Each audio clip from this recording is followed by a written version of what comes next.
নমস্কাৰ বন্ধু বান্ধৱীসকল, আজি আমাৰ বিহু খানা আয়োজন কৰিছোঁ। এয়া দেখিছেনে, সকলোৱে মিলি পাচলি কটাত ব্যস্ত হৈ পৰিছে। আমি অৱশ্যে এইবাৰ বিহু দুদিনহে গালোঁ দেই। দুদিন গায়ে বিহু সামৰি লৰালৰিকৈ আমাৰ খানাটো আয়োজন কৰিলোঁ। এইফালে দেখিছেনে, সকলো ব্যস্ত। কোনোবাই মোবাইল চাই ব্যস্ত হৈ আছে, কোনোবাই কথা পাতিছে, কোনোবাই পাচলি কাটিছে। এইদৰে সকলোৱে হাঁহি ধেমালিৰে আজিৰ খানাটো আমি সকলোৱে খাব লাগিব। বিহু খানা বুলি ক'লে আপোনালোকে জানে আৰু কিমান ফূৰ্তি নহয়নে? এইফালে আকৌ কলপচলা কটাত পূৰা ব্যস্ত হৈ পৰিছে। আমি মাছ মাংস খালে জ্বলা ভাজিৰ কাৰণে কলপচলা অকণমান ব্যৱহাৰ কৰোঁ। কলপচলা অৱশ্যে স্বাস্থ্যৰ কাৰণে বহুত উপকাৰী নহয়নে? সেয়েহে মাংস খালে আমি কলপচলা অকণ ব্যৱহাৰ কৰোঁৱে জ্বলা ভাজিৰ লগত। তাৰপিছত আজি আমাৰ খানাটো চাই থাকিব।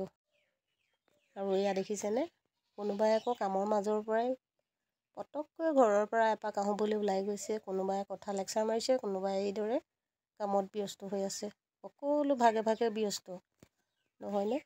এয়া আকৌ মোৰ পালত পৰিছে আজি মাংস ভজা। মোৰ এটাই দুখ, ওচৰত সৰু সুৰা খানাবিলাক আয়োজন কৰিলে মোৰ ভাগত কিবা এটা ৰন্ধাত পাল পৰেই। সেয়েহে সকলো দুখ সামৰি মই এইদৰে মাংস ভজাত ব্যস্ত হৈ পৰিলোঁ। উপায় নাই আৰু কি কৰিব, খাব লাগিব যিহেতু কৰি মেলিয়ে ল'ব লাগিব নহয় জানো?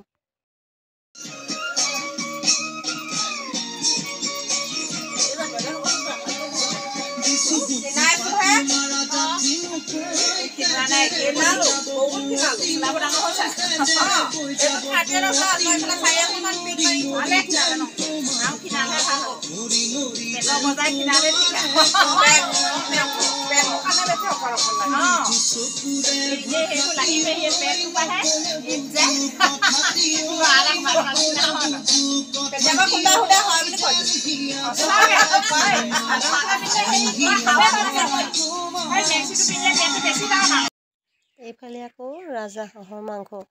এইবাৰ খানাটোৰ কাৰণে আমি 2টা ৰাজহাঁহ আনিলোঁ আৰু মাছ আছিলে লগতে।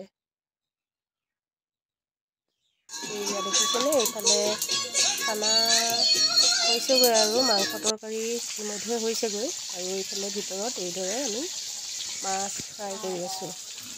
মাছ মাংস দুয়োবিধ আজি খোৱাহে খোৱা আৰু নহয়নে? খানা বুলি ক'লে জানেই আৰু কেনেকুৱা হয়।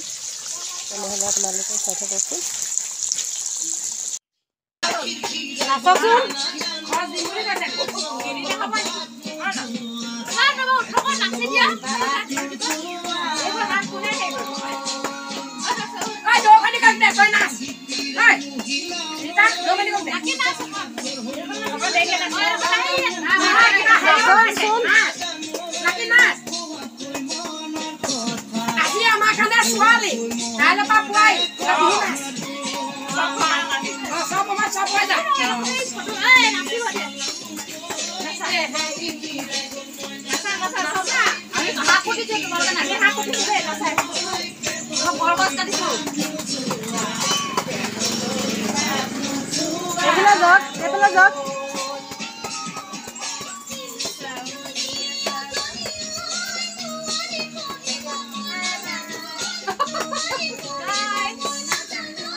মাৰো পাতলি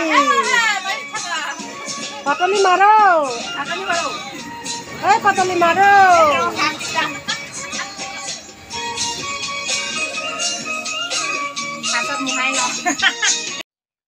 আৰু এয়া আমাৰ আজিৰ খানা আৰম্ভ হৈ গ'ল। আমি যিহেতু গাঁৱলীয়া মানুহ, এইদৰে মুকলি ঠাইত বা চোতালতে বহি এইদৰে সকলোৱে মিলামিলিকৈ খাই বহুত ভাল পাওঁ আমি।